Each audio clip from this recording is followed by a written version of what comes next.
What is good, everyone? This is your host, Deanna Radulescu with Label Free. To live your best life, you must live label free. Today, I've got a very special guest joining us. His story is very unique, so sit back, relax, and tune in. He has battled 2 bouts of homelessness.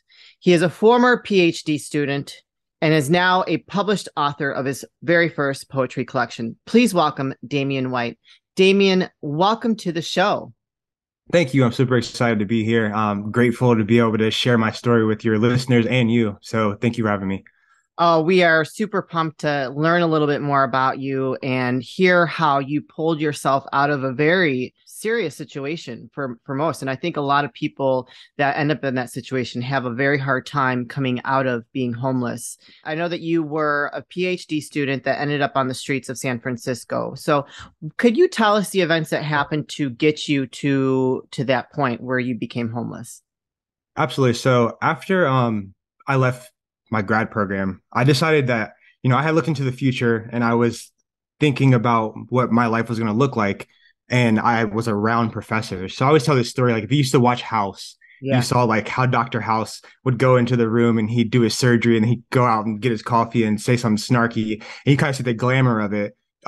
Then when you go watch actual physicians in the hospital, you see they're taking hours of patient notes and they're at the computer for so long. So I feel like when I got to grad school, the veil kind of unfurled in front of my face of what my life was going to look like in the future. And I decided that I didn't want to stay in grad school. So I ended up getting a job at a small nonprofit media company, and I worked there for 2 years. We had a partnership with a foundation in San Francisco, and I was the liaison. So I ended up going to live there. However, when the contract ended, I also lost my job. And I had this really tough decision to make. I had spent so much of my life trying to get away from home. For the first 18 years of life, it's like you got to get to college and you got to go as far away from possible and be independent and, become a person of value to society. And so at that point, I was kind of back against the wall and I didn't want to go home. And so I always say that I was homeless partially by choice and partially by circumstance, Sure. because it's true, and I just decided that I had more kind of self-discovery and like life to live based on the fact that I spent so much time in school and I Yeah. felt like I had been captured inside of a bubble. So I spent 3 months homeless in San Francisco. And the interesting thing about San Francisco is that there's a large homeless population. Yeah. So I had plenty of access to resources. I could go eat 3 meals a day. I could go get clothes. There were shelters that I could sign up for early in the day and sleep there if I wanted to. And so I didn't necessarily feel like I was missing out on my necessities. Sure. Sure. And I think that made my judgment a little cloudier because part of the fight or flight response that we have, when you're trying to survive, it's like, can you get the necessities? And if you Right. can, then you kind of get back to that comfort. So I ended up staying out there for that long because I just wasn't ready to go home. And also I wasn't starving and I wasn't, I was finding a place to sleep and I was also kind of free from bills and free from the pressures and all the identity characteristics that I had adopted for so long from other people. So like, you're the good student, you're the good worker, you're the this person, All those labels. all those labels. Exactly. So for me, I felt free of those labels. However, when you zoom out, it looked, I was in the crucible. I was in a very terrifying situation. Yeah. But inside I felt a bit free at the same time. So it's hard. It was very hard and difficult for me to explain that to people initially, when I got back home, because they just knew that I was homeless for 3 months. And that comes with its own stereotypes and kind of visual interpretation already. I get that. I totally get that. So, I mean, for your situation, is a little bit more unique where it was a positive for you. It was a plus to be in that situation to really kind of like get more in touch with yourself because you had all those resources. I think in other parts of the country, it would be very difficult to live that kind of life, be homeless, still have all the necessities to live and survive, and kind of be in that place of self-discovery. I think that is a very unique position for you. A lot of other homeless people probably aren't in the same place as you were. Absolutely. I mean, I'm from Columbus, Ohio, and it's like it's freezing here, Yeah. and like I can't imagine being homeless out here right now. And in San Francisco, it's like there's the beach and there's all these parks and you can get on the train and you can do it. Like I was literally like an explorer for like Lewis and Clark out there sometimes because like I could do all kinds of stuff during the day and meet new people. And like it's almost like this very weird ecosystem where you start to think that these people are your friends. Sure. because you're spending the whole day with them and you're going to eat with them and you guys are walking around all day. And it's similar to like having a coworker or a peer that you do the same thing with. But you're not really cognizant. I wasn't really cognizant of the reality of the situation at all times, Sure. right? Because I kind of just immerse myself in it. So I think that if I was homeless in another city like Columbus, I would have probably had to find a way home or out of the situation faster, Hmm. for sure. So when people think of homelessness, or for me, my experience, especially here in the Chicagoland area, we see homeless people on the street and they are either, drug addicts, alcoholics, or just kind of not all there, maybe like mentally ill.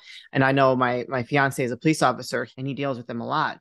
And so when you were homeless in San Francisco, did you experience a lot of that kind of element with your fellow homeless people, or was it a little bit more nomad people like yourself? Yeah, it was definitely a mix of both. I think I met people who were teachers, lawyers, doctors. I was going to the University of Michigan, which was the number one PhD program for my field. And I came from Davidson College, which is a top liberal arts school. And so kind of like my identity was crutched on the fact that like I had those accolades or those like I had those labels, to Sure. lean on for a long for most of my life. And that's kind of like how you network and you shoulder rub and you get in there and people can respect those things already. But when you're at the homeless shelter, it doesn't matter if you were an investment banker and you had, made some company $200 million. Like nobody cares. Nobody cared what school I went to. Nobody cared about my thesis and from college. So there was a humanity that I realized that I was missing in my life, and it was very humbling for me. So I wanted to carry that lesson into my life once I got back to normal. And it's really the cliche of don't judge a book by its cover, but I realized that nobody would have been able to expect my backstory if they made assumptions about me. Sure. Right. So when I was out there, if you looked at me, you would have never assumed I just did those things. So for me, I just took that thought and applied it to how I looked at everyone else. So I don't know who these people are. Yeah. I don't know which person was, like you said, the drug addict or which person was the professor. And Yeah. so now I've adopted that into my life again. And so it makes me approach people and situations differently because I assume everyone has something valuable to offer. I assume everyone has a story. I assume I don't know what's going on in their life. And that makes me able to be more present and just accept the ethos of whatever moment I'm in. Yeah. And it also allows you to be more compassionate towards others, you know. Absolutely. So you had two bouts. So you're talking about your initial one. What made you have your second one? So that was my second one, which was Oh, the right. more substantial one. Yeah. So Uh, the one in California was more substantial. A few years prior to that, I had moved to Florida, and I just wasn't sold on the future I saw for myself. sure. And I happened to be staying with a friend who became my girlfriend at the time. And, I'm not working. I'm trying to figure my life out. She's paying bills, and there's a stress that's there. And I'm also relentless at this time about just figuring it out Yeah. because I've always been like that. I have an obsessive personality in terms of like understanding me, Right. getting to the bottom of me, understanding my feelings, understanding how to move myself forward. And so we didn't have the same mentality, and I ended up living in my car for a few weeks until my car broke down. I sold my car. I had about $1,000. I spent that at the Best Western and rented a room for like Sure. as many days as I could. And then after that, it was just like I'm out there. I was just out in the streets. So I'm sleeping outside of Walmart, sleeping at the Salvation Army. Less resources in Florida than California by a lot. I spent a lot of time walking. It was to the point where when I came home, like my big toe was black from like I had pushed my big toe against the shoes that were too small that someone gave me at the shelter, and my toe like nail was almost going to fall off. I had walked that much. I still like didn't want to go home at that time. That was so that kind of sentiment carried into my second experience. And there was just this like there's a true reluctance to succumbing to the feeling of failing, right? So succumbing to the idea that you didn't live up to the expectations that you set for yourself, or having to go back and look at those people in the face who've looked at you one way for their entire life, Mhm. and now you have to face them. And at the time, at both those times, I was not reachable. I didn't want to have a phone. So when I was in California, I threw my phone in the ocean. Very early into that Wow. experience, really. I You could know, never do that. Good for you, I though. I had to because but you have to imagine for me, the only messages that we're getting were Yeah. fear, worry, come Sure. home, right? So like I couldn't process that along with what I needed to be, what I was going through internally as well. And I think that distance was very vital. And it's very challenging to say, because I would never tell anyone like that's the way to do it. Like Right. go be homeless is not it. But I think that creating this space sometimes to allow you just to figure yourself out and really like think about how you think about stuff without having to worry about how someone looks at you for a thought you have or a decision you make. Putting the I labels think on you. love it, putting the labels on you. I think that like that there's a freedom that comes from that they don't teach you in school.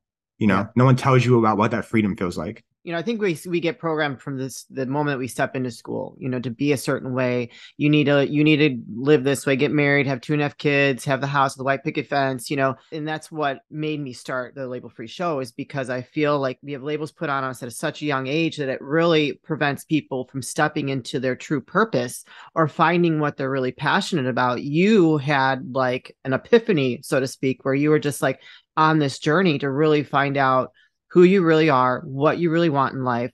I mean, I don't think a lot of people could do what you do. It's because it's pretty scary, especially if you're at that level of PhD. Like that's just, a lot of people work so hard to get there, and you got there and you're just like, oh, this isn't for me. I don't like what I see for myself. I think there's something more for me. I have a question. Did you ever experience anything dangerous when you were in this nomad state? Yeah, multiple times. I mean, I definitely had nights where I said that I was going to die in San Francisco. Oh no. Share Like one of those with us. one of the things that's interesting is that I lived there for a year and a half before I was homeless, and I knew which streets not to walk down. I knew which areas not to go to, but after a while, you get comfortable walking down those streets, right? Sure. So now you want to know what's out there, and you're not. There's the fear barrier went away. So I found myself walking places that I wouldn't ordinarily have walked. And there was one night where I was walking by the beach and all the piers, and it's probably 2 a.m. and I'm by myself. And ironically enough, I'm like picking up cigarette butts because they're used, not for me. Like I used to try to trade them for stuff. Oh, okay. So Okay. I would pick up not the butts, but like they were called like shorts. So Yeah. like people didn't finish their cigarettes, and I'd pick up and put them in a bag, and then you could trade those for like more food or like a hoodie or something if you Okay. took them back the next day. Sure. But that particular night, I'm doing that, and I walk around the corner, and a guy grabs me by my chest, just out of nowhere. It's super dark, pitch black. I made a turn into an area that was an apartment complex. I didn't know. I thought it was a street. It was a Sure. dead end. So he grabs me and puts me up against the fence. And all he's saying to me is, I better not have sold my soul for nothing. I better not have sold my soul for nothing. And he So he was repeats not that. all there, huh? No. So he repeated that to me 3 times, and I hear a clink on the ground, and I see something shiny. And it was some sort of knife, Oh, right?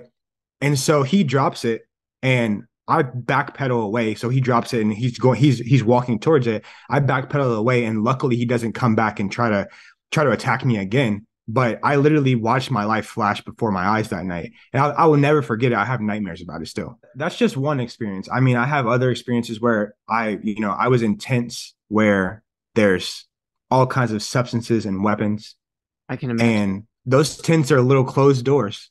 It's like a camping tent. There's 4 or 5 people in there, and it's not just like you can just go in there and not participate or not, or just walk away when you see something you don't like. It's not that kind of environment, because now you're perceived as a threat to them.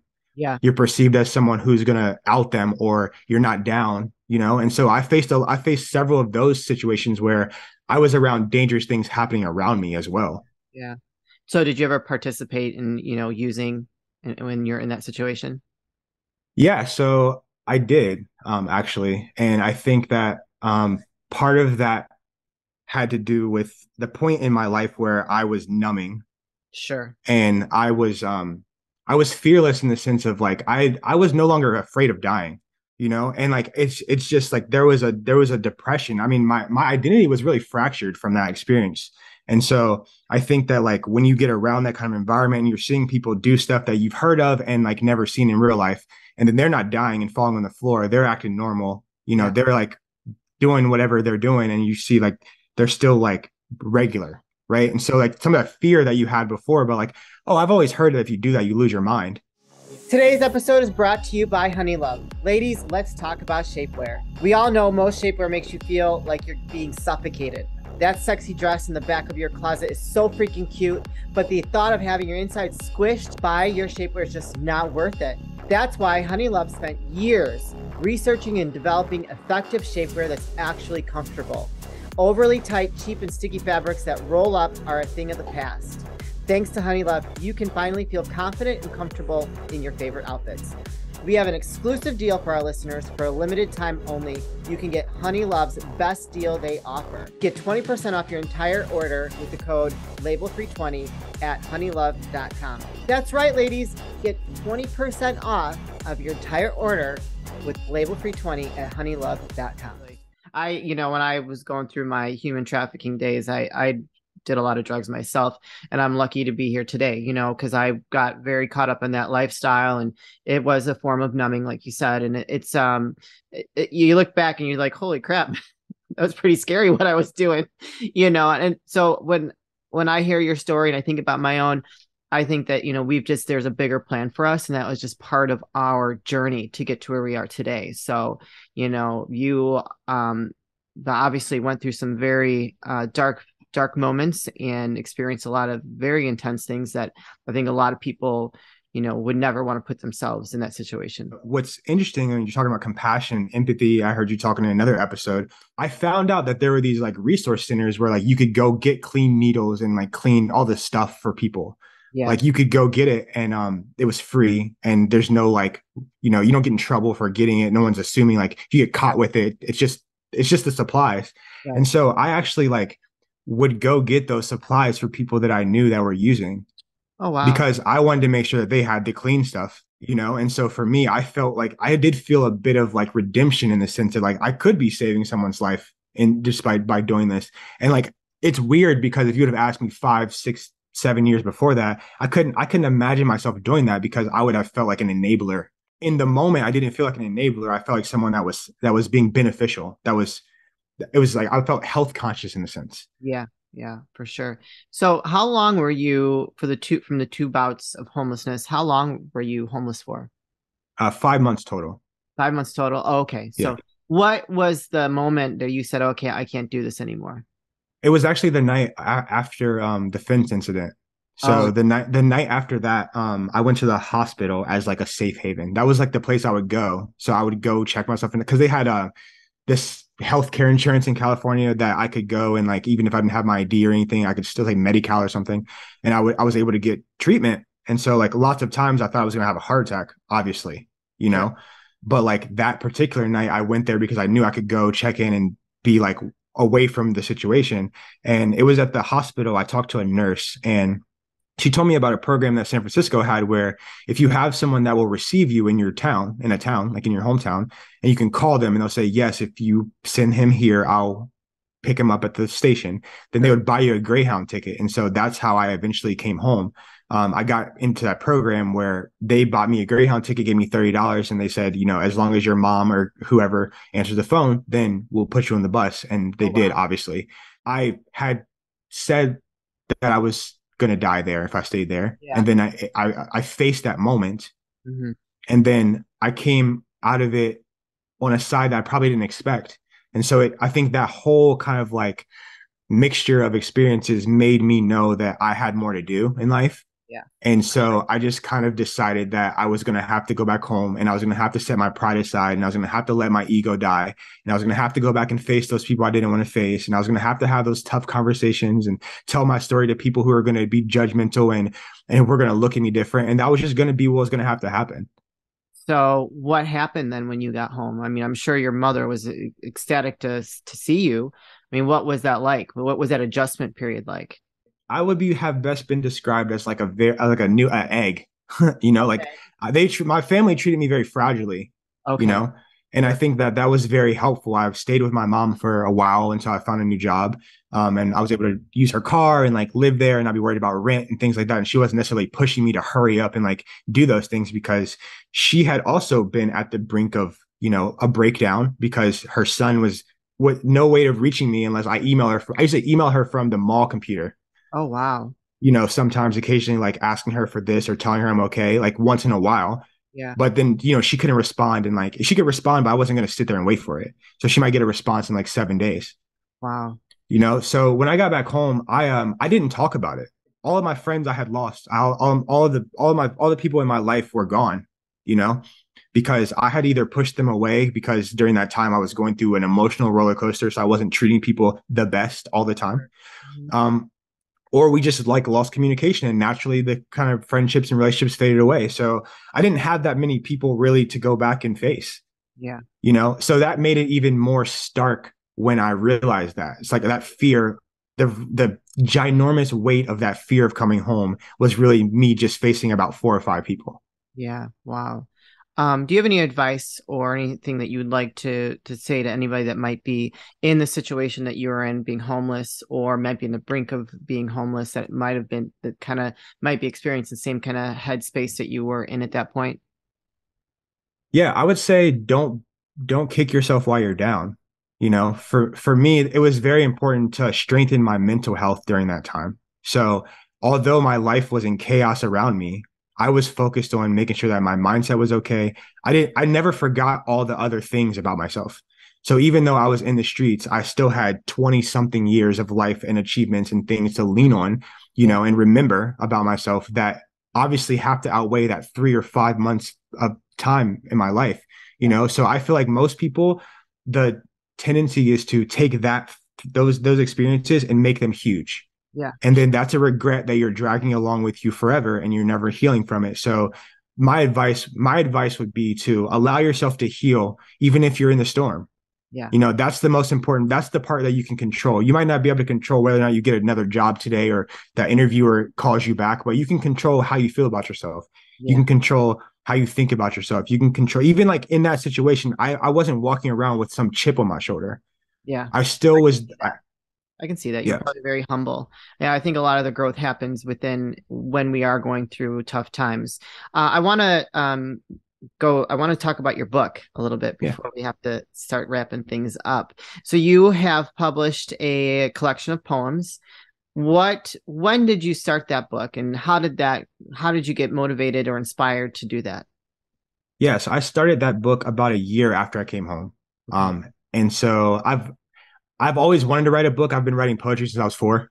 And I think that these experiences just let me know that the book wasn't going to come out of nowhere. I Right. was going to have to put pen to paper and do it. And like knowing that I had faced death several times, I think was a constant reminder that like I had to just put in the work. I had to just write it. And so I tried to take those experiences and capture some of the elements from my time in the streets to paint a picture of kind of the emotional turmoil I went through during that time. And so the kind of goal of this book is basically to provoke curiosity and get people to ask questions of themselves. This book for me was a healing tool. So I always say like I didn't write the book for other people. I wrote the book for myself, and I invite everyone to come share with me. Sure. This was my cathartic moment. And so when I finally got the book in my hand, it felt like ET had arrived on my doorstep. I took this thing that was in my brain and I finally saw it in real life. And I think that there is such a powerful flow of energy that comes from getting stuff that's inside of you outside. I would just say that whole process is on you, and no matter what your life looks like on the outside, all of that happens internally. And I think that if you can keep that in your purview, then you'll be okay. You'll weather the storm. You'll get out of the situation, and you'll make it to the other side. And you won't have to live a life of regret. What's the name of the book?